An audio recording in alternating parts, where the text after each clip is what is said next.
What's up YouTube, it's your boy Nash here, welcome back to the channel. And for today's video, if you guys remember, I think, Mondays, I think this past Monday, where I talked about, me talking about, Sarray leaving the WWE, and I am a man of my word. I will be talking about that. But that's not the only thing I'm going to be talking about in this video, because in this video, we found out that the Bella Twins, WWE Hall of Famers, the Bella Twins, are done with WWE. But the question is why? What incited them to want to leave WWE? Well, before we get into the video, if you guys enjoyed this video, and you guys want to see more videos like this in the future, which get posted on Thursdays and sometimes on Wednesdays and weekends, make sure you guys smash that thumbs up button, subscribe to the channel, turn on the notification bell. Follow me on all of my social media. My ads will be in the description below. And of course, as always, if you guys have any fan mail that you guys want to send me, my info will be in the description as well. And as I have said in previous videos over the course of the last like couple weeks, if this channel gets to 200 subs, because we are legit 200, we are literally 50 subs away from 200. So if this channel gets to 200 subs, I am opening up this Korean Strike of Neos box in its entirety on the channel. I know that I wanted to open up a first edition one, an actual first edition English box, but those things are stupid hard to find, stupid expensive. So I have a Korean version, which I think the prices are about the same in terms of nostalgia and whatnot, so that's pretty cool. But again, 200 subs, I will open this up on the channel. But if the channel gets to 1,000 subscribers, I will open up my first edition Toon Chaos box in its entirety on the channel. I actually got this from my partners at Collector Store, which is where I get most of my Yu-Gi-Oh products, including this. Yeah, I finally got my hands on the Maze of Memories booster set. It's a crazy set. I mean, come on, Gate Guardian, getting support. A reprint of Baron as well, both as an ultra rare and a collector's rare, which is pretty insane from what I've been hearing. I don't know exactly when I'm gonna open this up, but I will let you guys know. I will let you guys know on the community tab. So make sure you guys check out the community tab for any updates on when I will be opening up this box. And yeah, so big shout outs to my partners at Collector Store. If you guys have not checked them out, I always leave the link and their address in the description below. So again, 200 subs, 1,000 subs. So if you guys want to see these boxes get opened, make sure you guys subscribe, guys, because we're gonna get some fire pull. So let's talk about Sarray. You guys are wondering who was Sarray. So Sarray actually was a part of NXT for the latter part of about 2 years now, and unfortunately she's no longer with WWE. So in a Tokyo Sports article, which was picked up on by eWrestling.com, big shout out, no copyrights as always. Sarray and WWE actually parted ways earlier this year, due to her contract being expired. But it wasn't just that. Um,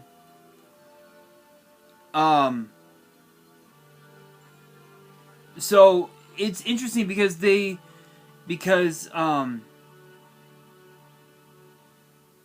she actually, how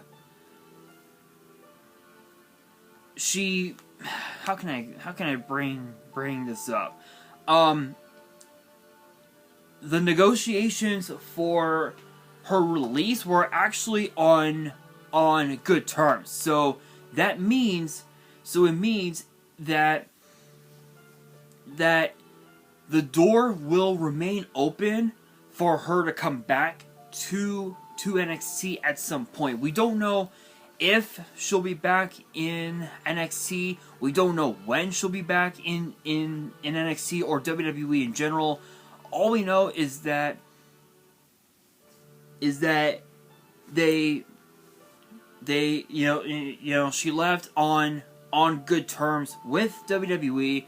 So even if she were to go to another promotion or even compete in New Japan Pro Wrestling as part of their women's division known as I think Stardom, it's possible that we could see her back in WWE, and we can't confirm that she'll be going back.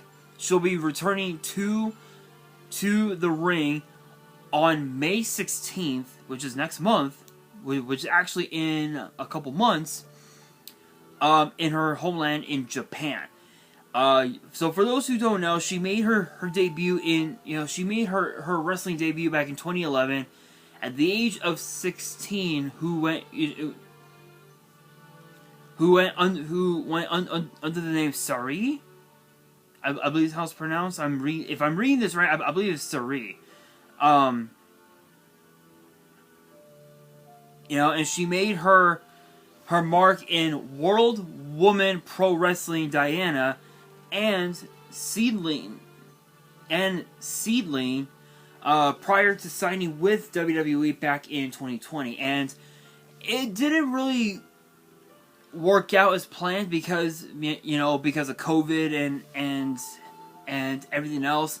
So her debut actually was postponed by about a year, and it wasn't until 2021, the NXT TakeOver Stand and Deliver, was when we saw her be a part of WWE, and it wasn't until later on last year that she was rebranded as what was basically a schoolgirl who used the power of a medallion to transform into a wrestler, which was very bizarre. But if you guys don't know, her last match in WWE under the banner came on August 2nd of last year, back on NXT, when she lost against the NXT Women's Champion at the time, Mandy Rose. And it's interesting too because Sarray had shown so much promise. She had so much potential, but because of COVID and because of the fact that creatively speaking, they didn't have anything for her. There was nothing, and WWE just essentially just let her go. I'm surprised that she didn't renew her contract with WWE because we're literally like days away from NXT Stand and Deliver, which is arguably gonna be probably one of the most stacked stand and deliver cards of all time. Like if you look at Stand and Deliver 2021, right? You look at that and you would think that Stand and Deliver last year was stacked. No, the first one, NXT TakeOver Stand and Deliver, was about as stacked as it can get. I mean, you had Finn Balor versus Karrion Kross for the NXT title. You had Santos Escobar versus JD McDonough where it was a ladder match to crown the undisputed Cruiserweight Champion. You had Io Sky against Raquel Rodriguez for the NXT Women's title. You had MSK, if you guys do not remember that team, it was Wesley and Nash Carter against the Dyad, who is originally the Grizzly Young Veterans, and of course Legado del Fantasma in a triple threat match for the NXT Tag Team titles.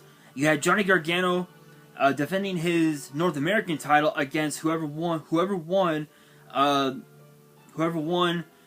the Gauntlet Eliminator, which featured Dexter Lumis, LA Knight, Leon Ruff, Isaiah Swerve Scott, Cameron Grimes, and the eventual winner, Bronson Reed, in which Gargano defeated Bronson Reed the next night. We had Gunta versus Tommaso Ciampa for the NXT United Kingdom title. We had Adam Cole versus Kyle O'Reilly in an unsanctioned match. We had Ember Moon and Shotzi Blackheart against Indy Hartwell and Candice LeRae for the NXT Women's Tag Team titles. And then of course we had the aforementioned Gauntlet Eliminator. And then of course we had Kushida versus Butch, which I believe that was on... Was that on the kickoff show? No, it was not. I think it was on. I think it was on the kickoff show. Oh, I guess not. I guess not. Then we had Zoe Stark versus Toni Storm, which was on the Stand and Deliver kickoff show for night 1. Night 2's kickoff match featured Breezango against Drake Maverick and Killian Dane. Now think about this, guys. This year's Stand and Deliver, we have a stacked card so far. We got Braun Breaker versus Carmelo Hayes for the NXT title. We have Grayson Waller versus Johnny Gargano, a match that's literally 16 months in the making.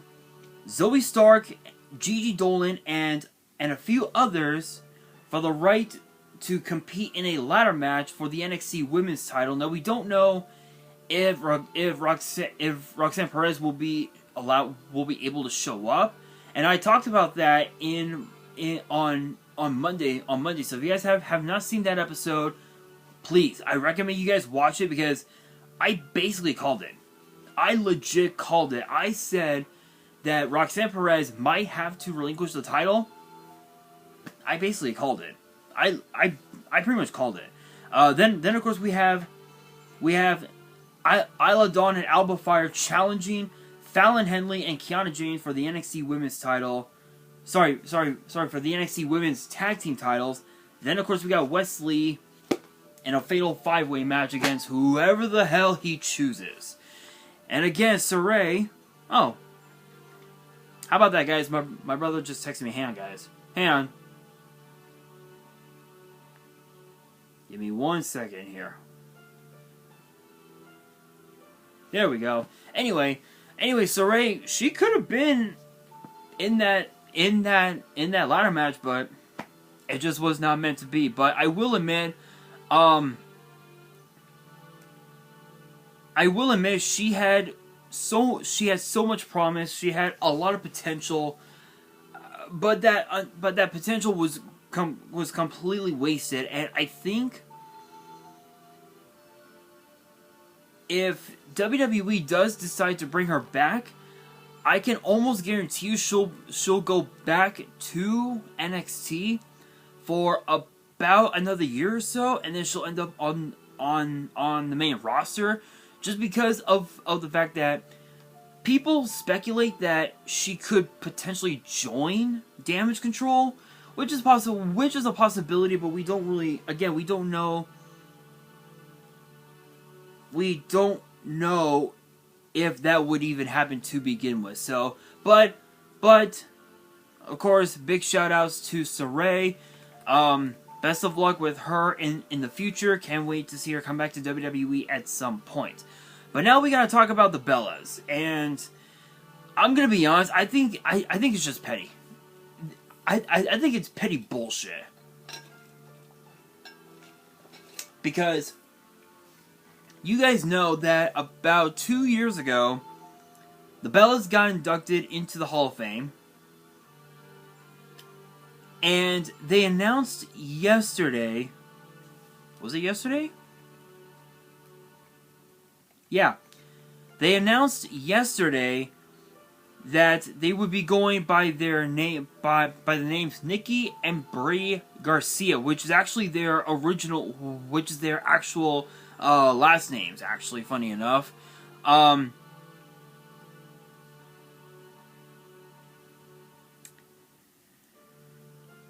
and the question is why? Why are they going to do such things? Why have they changed their name to Nikki and Brie Garcia? Well, we found out a few things. One is that they are going to relaunch their podcast known as the Nikki and Brie Show, and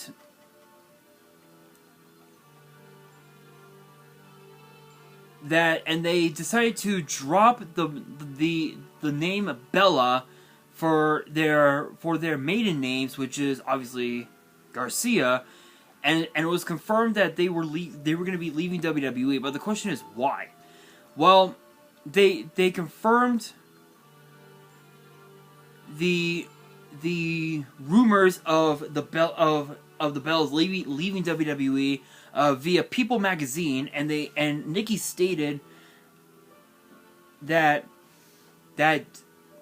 them ditching the Bella moniker was a tough decision, though they did intend on starting a new chapter in their careers and in their lives. Of course, you know, obviously with both having kids and all that, it makes sense. And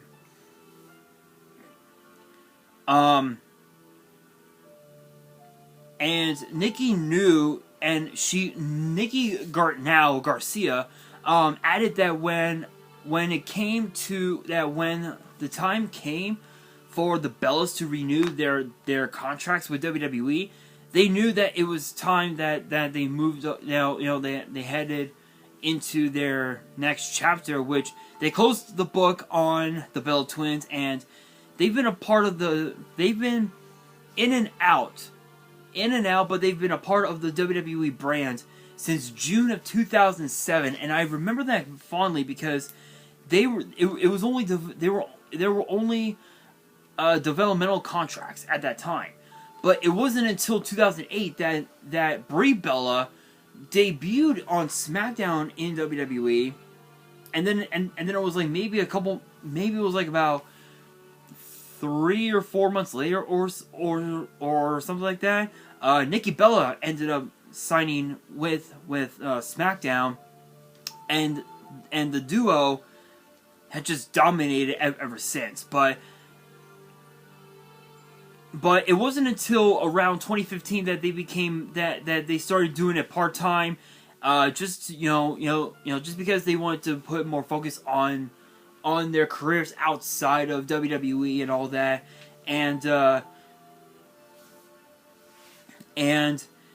yeah, that was basically it. That was pretty much it. But that's not exactly it, you guys. There's been a lot of reports. There's been a lot of rumors that apparently the only reason why they chose to leave WWE, many people are speculating that it has something to do with Raw 30 back in January. So if you guys don't know, the original idea was for the Bellas to show up at Raw 30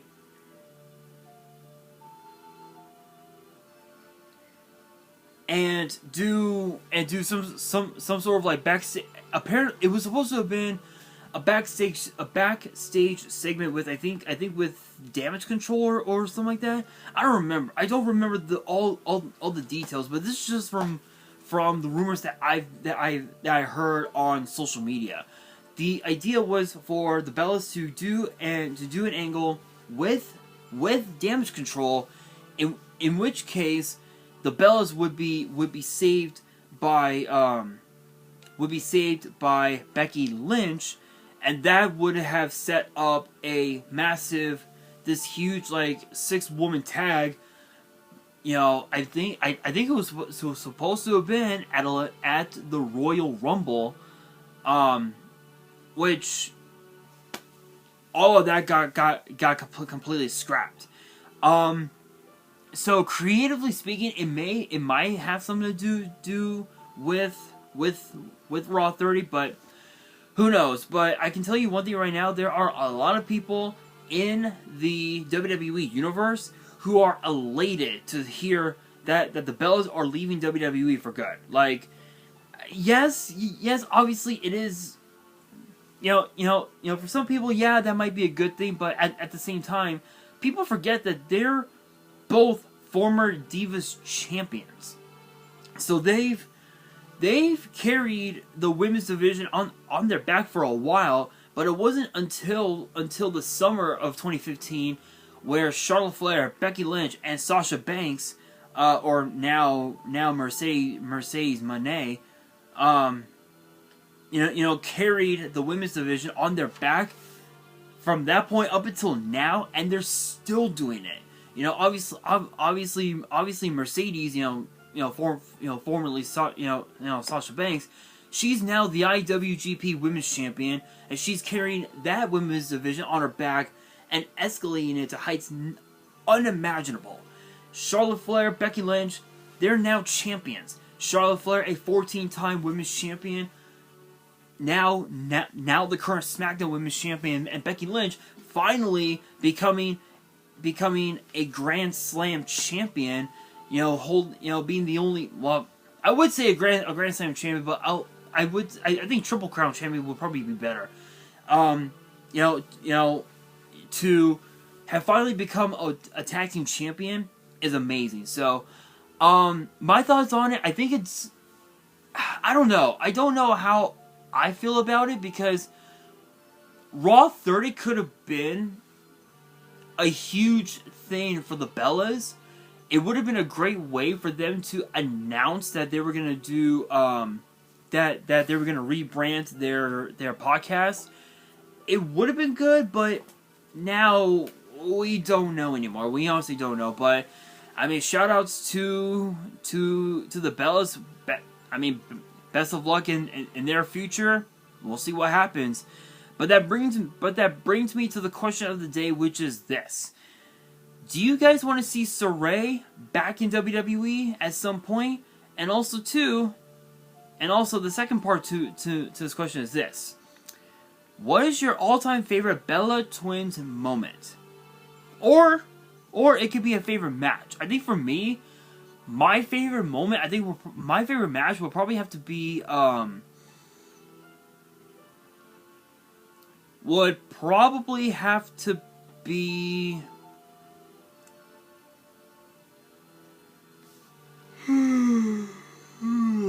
excuse me. I think it would have to be possibly